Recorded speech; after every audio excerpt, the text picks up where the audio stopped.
ইরানের সঙ্গে বাড়তে থাকা অস্থিরতার মাঝে ইসরায়েলের একটি সামরিক বিমান ঘাঁটিতে অবতরণ করেছে যুক্তরাষ্ট্রের ১২টি অত্যাধুনিক F-22 স্টিলথ যুদ্ধবিমান। F-22 যুদ্ধবিমানকে বর্তমান বিশ্বের সবচেয়ে রহস্যময় এবং ভয়ঙ্কর আকাশযান হিসেবে বিবেচনা করা হয়। এর প্রধান শক্তি হলো এটি রাডারকে পুরোপুরি ফাঁকি দিয়ে শত্রু সীমানায় ঢুকে নিখুঁত হামলা চালাতে সক্ষম। প্রযুক্তির গোপনীয়তা রক্ষার জন্য যুক্তরাষ্ট্র এই বিমানটি এমনকি তাদের সবচেয়ে ঘনিষ্ঠ মিত্রদের কাছেও বিক্রি করে না। ক্ষিপ্রতা এবং ইলেকট্রনিক যুদ্ধে পারদর্শী এই স্টিলথ বিমানগুলোর ইসরায়েলে পৌঁছানোর মানে হলো তেহরানের প্রতিরক্ষা দেয়াল মুহূর্তেই গুঁড়িয়ে দেওয়ার সক্ষমতা এখন মার্কিন বাহিনীর হাতের নাগালে।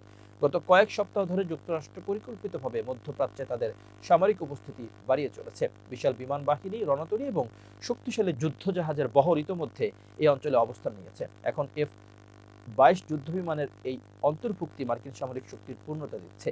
ইসরায়েলি গোয়েন্দা কর্মকর্তাদের মতে এই মুহূর্তে মধ্যপ্রাচ্যে যে পরিমাণ মার্কিন রণসজ্জা রয়েছে তা দিয়ে ইরানের উপর টানা ৪ থেকে ৫ দিন তীব্র হামলা চালানো সম্ভব। এই রণপ্রস্তুতির সমান্তরালে কূটনৈতিক আলোচনার শেষ প্রদীপটিও জ্বলছে।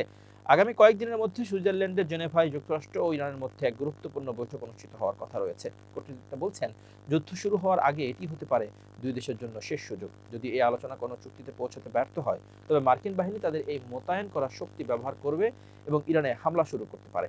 প্রাথমিক পরিকল্পনা অনুযায়ী যুক্তরাষ্ট্র প্রথমে ছোট পরিসরে আঘাত হানবে, যাতে ইরানকে তাদের শর্ত মানতে বাধ্য করা যায়।